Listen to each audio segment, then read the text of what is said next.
Uh, Oh wait. let's jump right in. Yes, I was gonna say like, okay, what's the final verdict? Is your whole family coming or not? I was just curious. they're not. They're not. It's too much. I know. I know. It'll just be little old me. You'll have to put up with it for the weekend.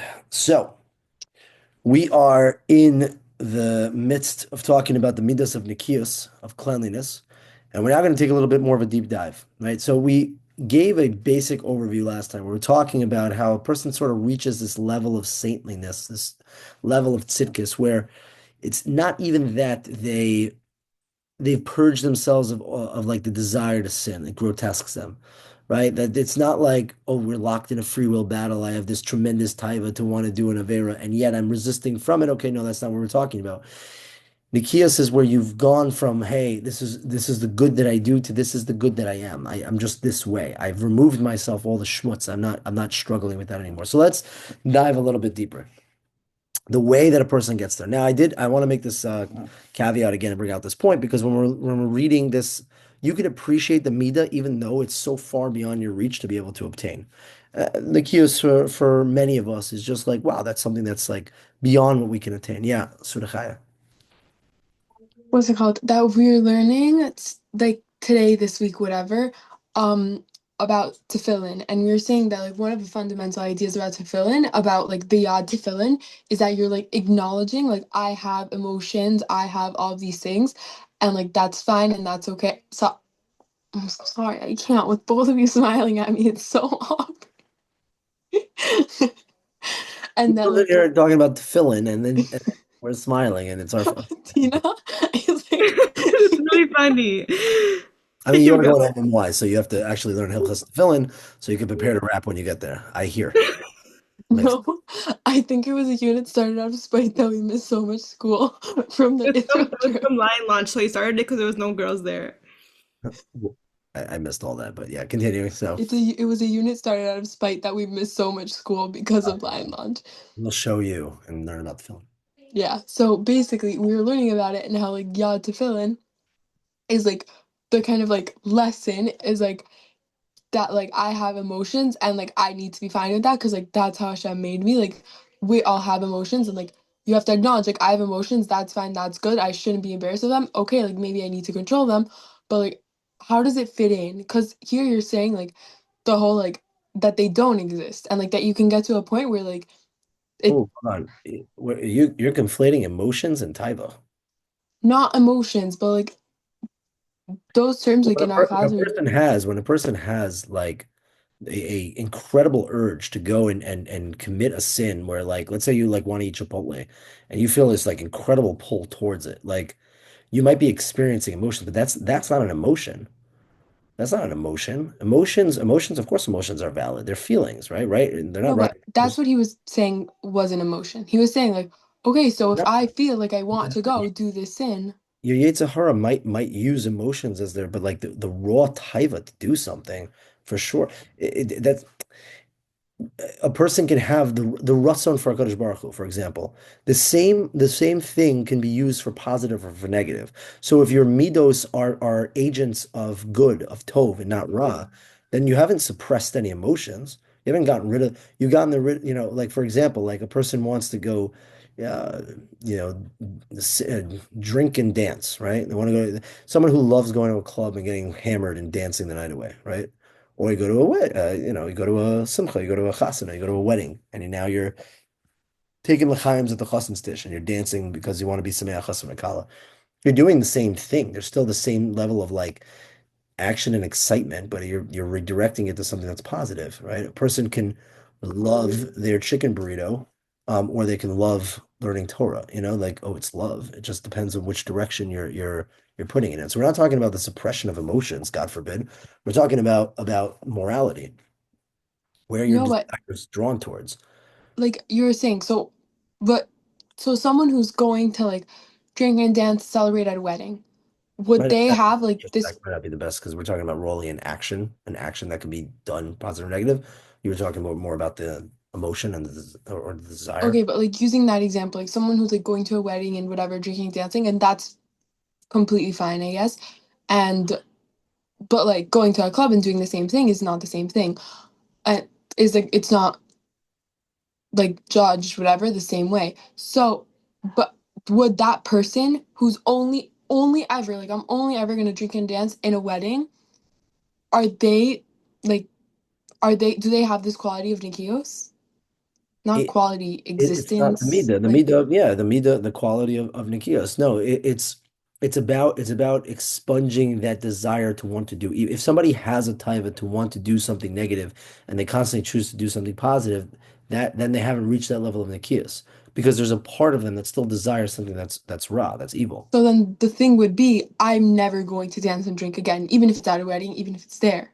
I mean, it's an extreme thing to do if a person's not healthy and they need to do that for No, themselves. but then that desire to do that or whatever would 100% it would be gone.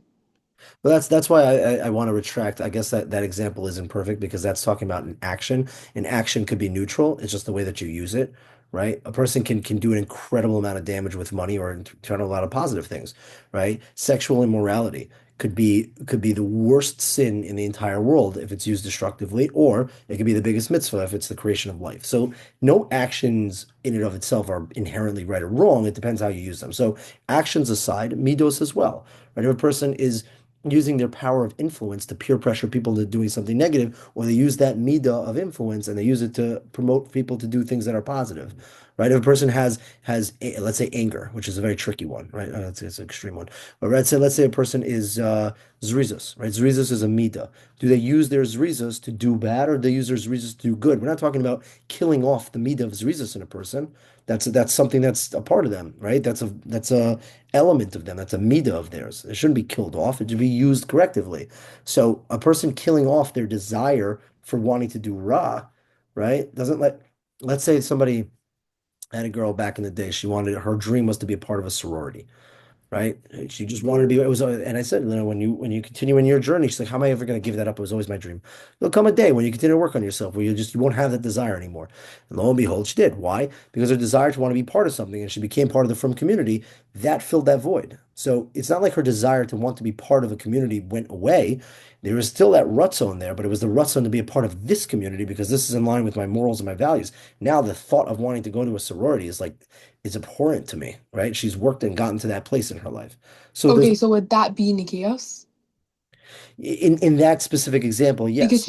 Yeah, she still wants to be part of something. She still wants that like feeling What of he's what safety and he's like whatever that I'm oh part no, of that's something. yeah, that's totally fine. Somebody who has this burning passion to want to connect with Dvekas with Hashem, right? It's not killing off desire. It's not killing off rutzon.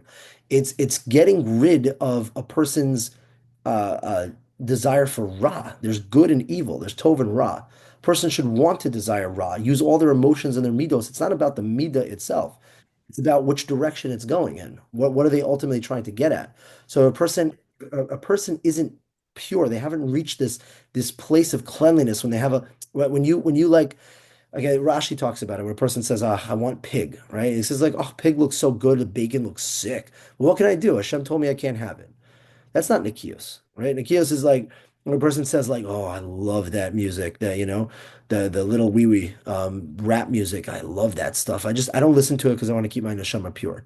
Nikios is where it's like a person's like, "Oh, fech, I to allow that filth into my ears, into my neshama is the most disgusting thing I can imagine, right? They've gotten to a place where they don't have even that rutzon towards the thing. It's about tov and ra, basically. But that's an ideal. Like I feel like we the reason that I like it didn't click in my head that immediately was that like I've always been told like yeah, you're not supposed to think non-kosher food is gross. Like you're just not supposed to eat it because Hashem told you no. We're talking about it's not about your thoughts. It's about the rutzon. Now, your thoughts can control the way that you feel. Hey, you're not supposed You to you like you're you can with supposed to your want it. seichel, you can dictate the way. Right now, again, like there's nothing wrong with a person doing that, but that's not the meaning of excuse. Yeah, sorry, my dad's screaming. It's not, but I'm saying I was like always taught that like it wasn't the ultimate. So it's my brother's bedtime. Oh, like it, tell him to join the share. Yeah, that's Rashi's point on pig that a person says like, oh, bacon's disgusting. a person genuinely wants bacon, they shouldn't look at it and say, "Oh, it's disgusting." Again, versus right, like, "Oh, I look so good." Like you see those Arby's commercial, and you're just like, "Oh my God, we have the meats," and then you're like, "Okay, but it's not kosher, so I don't like. I would never think of such a thing."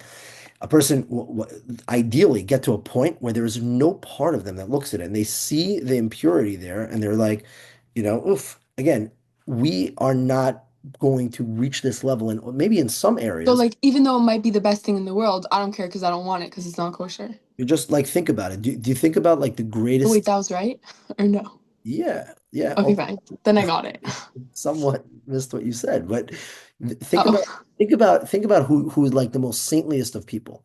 Think about like someone who is like the holiest man you could possibly think of, right? Do you think that they like have a rut zone for like Chipotle at all? I can't imagine that they do. They've moved past that. Like that, like a recent Baal Tshuva, like in the beginning when they're working on themselves, they're like, "Oh, I miss those restaurants. Oh, I miss those restaurants." But like, I would never eat them because like I keep Is cooking. that bad though? And that no, it's not that that's bad, but there is a stage above it, right? A person continues to work on themselves and get to a place in Nikias, then eventually, right? You don't want to be stuck at that your whole life, where you're sitting there just thinking about like you don't want to be a middle-aged person being like, oh, I miss Cheesecake Factory. Like at a certain point, it's gonna be like there's no thought in my mind. It's not like something I'm trying to like rationalize to do. I'm so I far. think about Chipotle every other day. Like, am I a bad person? No, you're not. You're in your journey. And 10 years from now, if you still do, then there's probably something wrong with your growth I trajectory. feel like even when I'm like 40, I'll still be like, oh my gosh, I miss Chipotle. Even though like I know like I would never eat it and like I know it's bad, but like it's bad to have the thought of that. I would hope that your seichel will dictate your emotions to that point. As in if you're not telling yourself, if you're that thought and rutzon shouldn't have more power than what you want. Do you want to be that way when you're 40? No, of course not. So then as you grow, you will expunge that from yourself. And those who don't, again, I might be being a little bit like harsh over here, but like if you're 40 years old and you don't want to think and feel that way, you can condition yourself to be that person. Growth is something that it's malleable. You can grow and develop into the type of person you want to be. Your thoughts can dictate the way that you feel about things, right? I talked about this on Tisha B'Av, and people are like, I don't know, I want to feel bad. I see the people I look up to like sitting in mourning. I feel no connection to the base of English. You can, through learning about things, you can change the way you feel about certain things. You can teach yourself to love something, and you can teach yourself to hate something. You So should if hear this. Oh, if over the course of your life you're not aiming to a place where you're proactively working with your seichel to remove the rut zone for nonsense like non-kosher food, and you're 40 years old and you haven't gotten there yet, unless it's how do I extreme remove that? with your seichel, you start to learn about the beauty of kosher food.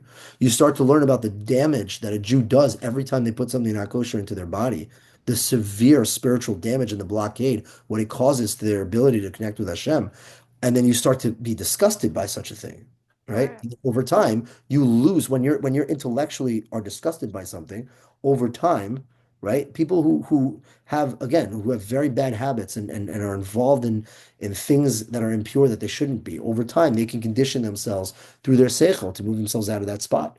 Over time, it happens for the most part. If not, if you're 40 years old and you haven't kicked that yet, I don't know. Something didn't work right over the time. All right. So Okay, thank you. my point is Nikias is not something that I think we're going to be able to get to a place where we're so good that we don't have the ruts to do. Hashem is going to challenge us in different areas. For some things, the things, again, I bless you all, that the struggles that you have with your free will in high school are not going to be your struggles. Okay. Let's use a crazy foreign example, very far out, not relevant to anyone here, chas v'shalom. But let's say somebody wants to go to prom. Okay. When you're 16, 17, you want to go to prom. Okay. When you're 27, when you're 37, you're going to be sitting there going like, oh, I want to go to prom. There's no part of you that would step foot anywhere near like there's just no desire to do it anymore because you've grown out of those desires at a certain level. And this happens in life. God changes now. Nikios being across the board, you don't have any rutzon to do anything that's against what Hashem wants. That again, I don't think we'll ever get to that level. But on certain subjects, for sure, you're going to grow out of them. When you're in 5 years from now, guys, you're not going to still, I hope not, have the same desires and yetzer of certain things that are very relevant to you now. That process, again, with your growth, that will sort of change and develop. Just because he's going to describe things that are unreachable for us doesn't mean that we shouldn't have the aspirations to try to inch our way towards that end. And that's the point, right? Don't, this comes after we master Zerizos. Is any one of us going to master Zerizos? It's not possible. So therefore, right, should we never go on to the next chapter until we master, Zahiros? No, we have to continue to exactly, yes. Prom is yeah. All right. So this I do think what he's going to talk about in this chapter, I think is relevant to everybody here because it's something that's extremely subtle, meaning that like when you want purity, like real, like just to mean a stick of a person, that means deep down their essence is so good. Now, nobody here, to my knowledge, or at least I will lie to myself because I think everyone here is good, decent people, beautiful people who don't go out and do bad things, right? So nobody outright is doing anything that's bad or wrong, or I proactively go and I do Averos and stuff like that. Obviously not. But the question for us is how deep does that go? Do I do the right things for the wrong reasons, right? Am I doing something because at the end of the day I want to find favor in someone's eyes, or I'm doing this because there's some benefit, there's a kickback or something like that, right? Person wants to be totally good. It requires them the courage, the bravery to go down into the deepest recesses of their hearts to understand what their taivas are. What are their real desires? Only then can you go down there and rip that stuff out. And that's what he's going to be talking about. Again, it's a very high madrega. It's a very, very high madrega. We'll give some examples as to like what he's talking about. And if there are certain areas that you feel like, hey, like I've mastered this from my sorry, what I understand of myself, I mastered this area. I have to constantly do a cheshbon and make sure that at its core, the roots of it, that there isn't any, thread left of rationalization, right? That I'm not justifying it to some degree. Here we go. The specifics were on page 57, chapter 11, right? Bifrate midas anikias. The specifics comprising the virtue of cleanliness are as numerous as the details found in the 365 negative commandments. I have previously stated that this virtue entails one cleansing himself from all particulars of sin. Although, wherever possible, the evil inclination tries to lead the man to sin, and there are some offensive that human nature finds to be more desirable. And with regard to this evil inclination, grants him higher leeway to rationalize and permit that which is forbidden. Okay, now the subtlety of different levels. Rabbi Kiva Tatz talks in his book of Free Will. He uses the example of the person who is, the guy, if you're familiar with this, who the thug who, brutalizes women in the park and robs them and beats the living garbage out of them. Um, so for him, the free will battle is, hey, I can rob women and not beat them to a pulp. That's a step up, right? But the average human being, the average decent person would be like, oh my God, like I'm gonna go beat a woman up. I'm sorry, I'm gonna go rob a woman in the park and I'm not gonna beat her up. Is that a victory for me? No, it's obviously lost. So we're above that level, but for that guy, it might be that that's a step up to some degree. Versus, right, the great Rav who's working so hard to not have any evil thoughts. Are we in a place where we can think that we're challenged with not having evil? No, we're trying our hardest to not speak lashon hara. Thoughts that comes much further down the road. So the yetzer hara never sleeps and never rests. As you continue to grow in your life, he'll find different ways to come at you, right? Different ways to come at you in using every meter that you have against you. So imagine, right, a person now overcomes something big, right? They're working very hard on a certain thing, like they were trying to be more tznius, let's say, right? And then there's like, okay, like I'm trying to think of like relevant examples. I'm gonna become shomer now, right? I'm gonna become shomer, blah blah blah. Okay, fine, but not for all my extended cousins and uncles because I'm Spanish and I need to kiss everything that walks through the door, right? Part of the culture and stuff. And I guess I'm not, belittling the challenges that it poses within the family and it could create conflict. All that aside, right? Let's say we figured out a way to manage that and stuff like that, right? Is there when you feel comfortable that I've conquered something, I'm successful in growing in a certain area, I've mastered this, right? Are there little subtleties like that where you're just like, I'm going to ignore those subtleties because at the end of the day, I've overcome the big one, To use a really super intense example, person has cancer and they go and they get the treatment and they remove the cancer, but there's a couple of cells of it just left in that general area. So you say, you know what? I'm not, I got the big guy. I got the tumor's out, so we're going to ignore the little cells over there that are just festering. Obviously, you wouldn't do that. And the same thing is when it comes to a person, the way that a person looks at overcoming a certain midah, where it's like, okay, I've conquered it. Okay, it still exists a little bit in this area. What the Yetzer Hara will then do to protect a person's pride is invoke this horrific midah of rationalization. As in, the mind will justify it, telling you that it's not such a big deal that that little piece lingers. And that is an incredible, again, we're talking about a very, very lofty level here, but we still have to wrap our head around the concept itself. Yeah, Das. But you're saying like for like how you gave the example of sneeze, like, but is it the same thing as going at a pace that you think is healthy? Like is That sure. I don't want to conflate that at all. Okay, we're talking about very lofty concepts. The single most important word that can be even brought up in the conversation of growth is it has to be healthy. okay. Everything comes second to it. Even halacha. Okay? Everything needs to be healthy. If you're doing something that is damaging or destructing for you, that is not the Ratzon Hashem. A Okay, person but what if it's not damaging, it's just really fast? that then it's not the right thing for you. This is something that if you have a healthy relationship with yourself, you can know what level you're holding. And as an insurance policy, you have to make sure that you're talking with a mentor, a rebbe, a rav to balance that, right? People should not be coaching themselves in their own growth. They're biased towards themselves. It could be very, very dangerous. All too often, you see people who crash and burn because they approach their growth in an unhealthy way, and then they take it out on the growth. Oh, I was super religious for that time, but it wasn't for me. No, it wasn't for you. You did it like an idiot. Who asked you to Right. go 30 miles an hour? Kids show up on TJ on day one and they're like, you know, they're wearing all their advisor's clothing. It's like, Rebbetzin, can you relax? Be a normal person. We don't need you being frum for 5 minutes so you can crash and burn. Everything needs to be done in a healthy way. That's for sure, for sure, for sure. We're talking about people who have gotten to a place where this is sort of their next step, as in, you know better kind of thing, right? You know better. Maybe my example, right? Like I think I've shared this example before, for sure, right? Where my Ravkav in Israel, shared it with you. I used to get the Ravkav, and then I got the Katis Noir, the one that had 20 punches because I get twice the amount of rides for half the price. And I was 18, but I lied and said I was 17. I'm like, it's not hurting anybody. Would I ever go and steal money from a cash register? Never in my life. I would never steal. But this, yeah, okay, you jump the turnstile. Okay, you're not taking anything from anyone. The train's gonna go anyway, so who cares? People jump on the light rail and they don't pay. Like, it's not really stealing. I'm not stealing because I'm not taking away from it. So like you come up with these crazy like excuses in your head. Now, are you on the level where you shouldn't be doing that? Yes, because that would be the healthy and normal thing to do. So I don't want to overlap on those two. They're two entirely different things. You can a healthy person is honest where they're holding.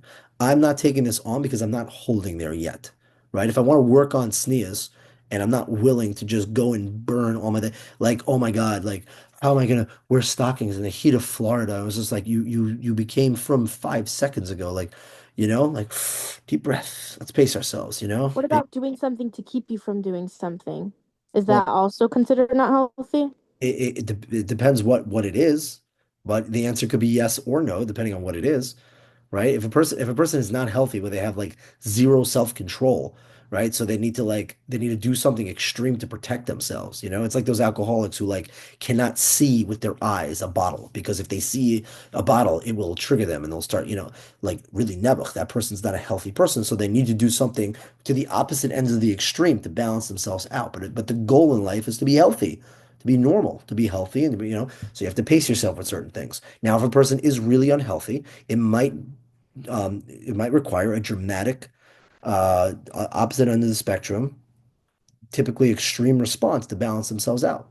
If a person was so, you see this in the Torah when it talks about like a sota, right? Somebody who was exposed to sota becomes a nazir. Why? Because this woman became a sota through drinking alcohol. So now, because you did that, you go to the opposite extreme, and you refrain from alcohol for a certain period of time. So that way you could come back to the middle, right? So you could come back and be balanced, and that person will drink wine again, but just has to be healthy and normal.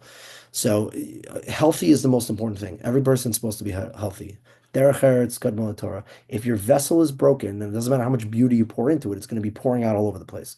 You got to be a complete person to know how fast to grow, how normal to grow. That you do with your mentor, you do with your Rebbe, right? Assuming it's all good and healthy, that's what we're talking about here. That's what we're talking about here. And that's why, again, nobody should be coaching themselves in their own growth, right? You can know yourself better than anybody else. You have the potential for that, but sometimes we're biased to ourselves. So you run that through your Rebbe and you make sure you're getting sort of that outside perspective, right? So the Yetzer Hara will then use a person's seichel to rationalize against themselves and something that you don't want to pay so much attention to, even though I believe that people when they lay in bed at night, they know deep down why I did that thing. And it didn't come from a good place. The question is, what's the willingness to address that little nakuda that you want to ignore? Because if that still exists, then you cannot get to a place of nikias. Because at its there's something in there that was unaddressed. You left it there. Right? If you had like an infestation in your house of termites, you got them all out, but you left one little hive over there. It's just a matter of time, right? You can ignore it and rationalize, okay, I don't see it, it's not a big deal. It's just a matter of time before that thing is going to come back. And that's what these little rationalizations are. Therefore, in these areas, one needs to strengthen himself to even a greater degree in order to conquer his evil inclination to be cleansed of sin. Our sages of blessed memory have said, man's nature yearns for and desires theft and promiscuity. Gemara Chagiga. Man's nature, right? The body itself. Hashem put a Yetzer Hara inside of us, and it has a rutzon to do things that are bad, like stealing and being promiscuous. We see that although people are not outright thieves, in a sense of literally grabbing money that belongs to others and keeping it, nonetheless, most of them develop a taste for stealing in their business dealings when they permit themselves to profit at the expense of others by saying, business is different, right? Business is different. Unfortunately, there's a lot of people who do shady things with their taxes. You know, I know of some. I know of some accountants who will adjust certain things that it's not technically like you can. It's not a big deal. You'll end up saving yourself a lot of money, but it's whatever. It depends who you ask, kind of thing. It's that type of. If a person wants to get to a place in the kiosk, we're not talking about. And again, I think this is something that you guys can appreciate because nobody here outright does bad things. You're not a bad person, but there's a little piece that lingers inside that can still rationalize and say that something, and you've never formally addressed it. You never said it out loud. And when you do teshuva, you have to verbalize it because it makes it real. Yes, I still do like this, right? I still act a certain way because I'm jealous or I'm insecure or whatever. Like at its root, there's like a little piece over there, right? A guy, a Jewish businessman. I would never steal. I would never rob someone. You crazy? No, but a business to okay, you'll tip the scale a little bit and you'll just like this and you'll say something that's not entirely true to get the deal, things of that nature. Person can't get to this place of Nikios because Nikios means clean. I've wiped it down. I've lysoled the whole situation over here. As long as that stuff is in there deep down, start to, and again, like I could think of, again, I'm not going to embarrass myself, but I know certain areas where I do this. And those are the areas where you have to like it when you're, again, brave enough because it requires courage to call yourself out on those things. And you'll find that if somebody else even accidentally pinpoints it or says it about you, you get super defensive in that moment because deep down, I know that's true what they say, you'll defend it and defend it. And deep down, because I'm not ready or I haven't had the courage yet to go and address that thing that's deep down inside me. I haven't gone out that yet. But if you want to get to a place where you're fully considered, a nucky, fully clean, at least in that area, then that's what it would require of a person. Regarding stealing, many prohibitions have been stated in reference to you must not steal, or you may not rob, you shall not oppress, nor may any young man among you make false denial, or lie against his fellow man, or you must not cheat another, or you must not move back the border of your fellow man's field. All these are distinct laws related to stealing, and their scope covers many of the acts that are commonplace in business, dealings, and financial activity, and each one of them contains numerous prohibitions. Indeed, not only the familiarity of common acts of extortion and theft are prohibited, but also whatever ultimately leads them to cause them is included in the prohibition. In this regard, their sages of blessed memory have said, if he did not defile his neighbor's wife, refers to someone who did not encroach on his neighbor's livelihood. On these grounds, Rabbi Yehuda prohibited a storekeeper from giving out roasted grain and nuts to children to attract them to his store, and though the sages permit that which was only because of his contemporaries would do the same. We're going to talk about going above the letter of the law of not doing things that are technically okay, in the pursuit of, right? But that's a different section um, that we'll get to. But it's very obvious that there are things that are objectively bad on paper, and then there's the subtle things which are like it's not technically wrong, right? It's not technically bad. It teeters on the edge, but like it's not tech. I didn't technically do anything wrong. Those are the things. Those are the things that, like, again, that are like at its core. Those are the things that a person has to really, really address if they want to get to this spot. Our sages, blessed may be said in Baba Basra, stealing from a human being is worse than stealing something that is considered for the use of Beis Hamikdash. When referring to the former, the Torah speaks of sinning, chet, and only afterwards does it message misappropriation, me'ilah, which is the sin of using things that are hektish in the Beis Hamikdash for your own personal use. While when referring to the latter, it speaks first of misappropriation and only doesn't mention sinning. Concerning the wage worker who works on his employee's premise, he has been exempted from the hamotzi, from the blessing of bread, from all of the things in the first bracha of Birchos Hamazon. Even regarding the recitation of Shema, a wage worker can only interrupt his work for the first paragraph. Of course, it is far more serious offense in his own personal needs. A day labor interrupts work, he is hard to do so, and if he does, he is a thief. Again, very intense, but think about the point that's built up. Imagine you get paid hourly. Imagine you get paid hourly. You have a job that pays you 9 to 5, and from 12:30 to 1 o'clock, you get a lunch break. Okay? What happens if at 12:30, you take your lunch break, but you get back to work at 1:10? Okay, whatever. I took a little bit. The Torah refers to that as stealing. That Gezel's You stole that you're getting paid to do something that you're not doing. It's intense, yes, but the point is that it's not so obvious, right? No one's ever going to call you out on such a thing. Even if your boss walked in, he's not necessarily going to be like, "What are you doing? It's 1:02. Why are you sitting there?" Yeah, Dazzy. What if I'm babysitting and I get paid um I get paid 25 an hour, right? So I get there and the mom's like whatever taking care of her kids and I get at her house at 9:30, but I technically like she left the house at like 9:40 or something. Is that same No, thing? that's not the same thing because you're getting paid for your time. If she tells you to be at a certain point, that means that's when you're on the clock, right? If you come Okay. home and you're cleaning lady, like, and you come your babysitter, and like, you well, I guess that'll be the reverse. If she was schmoozing with you and didn't let you go home for another hour, you charge her for that hour. That's interesting. I don't know. No, but that would be wrong on her part because now she's not paying you and she's, consuming your time. But no, that's different because when you get there, that's when you're expected to be paid. So, Okay. Thank you. um, now, but like again, I was a babysitter when I was ye way back in the day. I mean, I'm a babysitter now, but they're my own kids. But like for example, let's say, right? Would an incredibly righteous, clean person who would never dare tell a lie, got hired to be a babysitter, okay? Would they go raid the pantry and the fridge without asking the family? They would never do that, right? And it could very well be, oh, they might not care.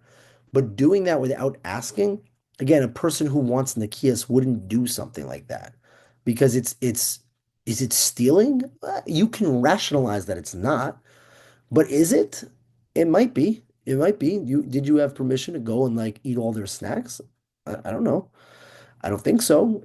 Yeah, it probably is considered stealing, But a person who wants to acquire the midah of nikios, they go to the ambiguity where you're rationalizing. I do something wrong, and I'm just like, okay. So if I hypothetically took a water bottle from their fridge, I'm a ganif. Ganiv, by the way, with a V. Yeah, I mean, You're that person. I am. Avi, Well, no, I mean that's you, I'm babysitting right now, and of course they told me I can have snacks, but like I'm laughing because I was thinking in my head, oh, should I go get snacks? oh, And then you start talking about the snacks, and if they tell immediately I'm like, okay, no, right no, I'm not now taking again, snacks if they tell you again, I'm not now. let's just say right. I'm sure you can find people who can make a case for both. If they say, hey, yeah, No, they told me I can have. It's perfectly fine. Like they okay, let me, but like okay, it's but just funny that you then brought you that up when I was but then thinking you about go it. plow through their Costco size box of Cheez-Its and Oreos and you clean out a good 2 months worth of inventory, that's probably not what they meant. You know what I mean? No, no, I So, would never so compare. again, if a person who is embodies this midah of Nikios, they don't do things that are like, okay, but like business is different. It's like it's not the worst thing in the world, you know what I mean? Like, okay, whatever, they're willing to pay me, so I'll accept it. I'm sure everyone can think of their own personal examples. The point is that if I want to be a clean person, I want to be fully clean. I want to be like I will leave no room for doubt whatsoever. I don't want to be like shady or like or like even in a basic lie, your parents say like, "Oh, did you do that?" And you're just like, "I don't want to deal with the oh, no, I didn't do it." When you did do it, like just because you didn't want to like, you know, did you drop that on the floor? No, but I'll pick it up, right? Like if you ever did that, it's like, why'd you say no? Why'd you have to lie? Like, and you're gonna pick it up anyway. Just say, yeah, I did, and I just, because you don't want them to think you were gonna walk away from it. That's the point. You want to go very, very like to its core and say, I want to be fully, I want to clean myself out totally. If there's a little bit of schmutz that remains, then that becomes a problem. So let's do two more paragraphs of Millennia. To avoid interruption, the work that he was hired to do, Abba Chizkiah refused to answer the greeting of Torah scholars. Again, very, very lofty levels. He was talking about if a person is getting paid, right? There's halachas in terms of how they bench or they say Kriya Shema, right? You can do an abridged version as to not steal from the person who's hiring you to do certain work. Why? Why is that? Why is that a thing in Judaism? Because a person wants to be clean. They want to be totally pure. And when someone's hiring you to do something, you don't want to be liable for theft to any degree. Yaakov Avinu, may peace be upon him, states explicitly when speaking about his father-in-law, in the daytime I'm consumed by drought, and in the evening by frost, and my eyes were deprived of sleep. So what will they say for those who are busy in their own pleasures while they're supported to be at work attending to their jobs or occupied with enriches their pockets at their employees' expense? What can you possibly say? Again, are we comparing ourselves to Yaakov Avinu? The Ramchal is. We might not reach that lofty level, but we should still understand the elements of the midah so that we at least know what we can aspire to. In certain areas of our life, when we see ourselves rationalizing something that is not fully proper, right? Lashon hara is another great example, right? It's not really lashon hara because, like, technically, right? It's like your brain is just making up excuses for you to like. It's not outright. You're right. Maybe there's a little nuance there. So like you can technically make the case why it's not such a big deal, but that's not Nikias. Nikias is fully just eh, extirpating that midah from you, that desire entirely. And in order to do that, you have to go really at its core. If you leave one little root there, it has the ability to regrow, like baby Groot when they kill him, and then they put him in a pot, and they no one watched the movie. Okay, never mind. Um, Isn't anyway, we'll isn't continue. sorry. Is it Yes. considered like Mara if you're speaking to your therapist, but your therapist knows the person? No. Really? Yeah. Absolutely not. Really? What do you Really. mean? But the person will have a different view on that person. The therapist's job is not there to have an opinion about the person you're talking about. But they Therapist, will. What? They will have an opinion on them now that they heard that. and if they do, then they're no, that's not, first of all, that's not true. And two, if you're having aimless gossip of Lashon Hara with your therapist, then they're stealing money from you because that's not what you're paying them to do. You're paying them to do a job. And they're there to listen to you, to help you. They're not there to, like, oh, don't project that judgment onto them. Like, if they're a professional, then give them the benefit of the doubt that they have the ability to make compartmentalize and make a distinction there. You know what I mean? But that's not no, well, why are you sharing it? You're sharing it because you need to express something. You have to share the details of a story so that they're in a better position to help you. So that's not lashon hara, It has to if it has a purpose to it and you're in the clinical setting, then it's not lashon hara. And I hope I hope you have a decent therapist who knows not to be a teenage girl. Anyway, y'all, shkayach. It's good to see everyone. Elite, thank you for joining the party. I am looking forward to seeing, I think, all of you this weekend, right? Avi, does the bus leave from Hollywood Friday also, or only Sunday? I have no idea. I'm gonna send you the email with all Leaves of the Friday also. details. You're gonna I send the saw it. email to what? To what email? She doesn't. Okay. I'll copy and paste it into a WhatsApp text. That was very smart. That was very smart. That's why we need you here. All right, Leila Tov, let's turn this off here.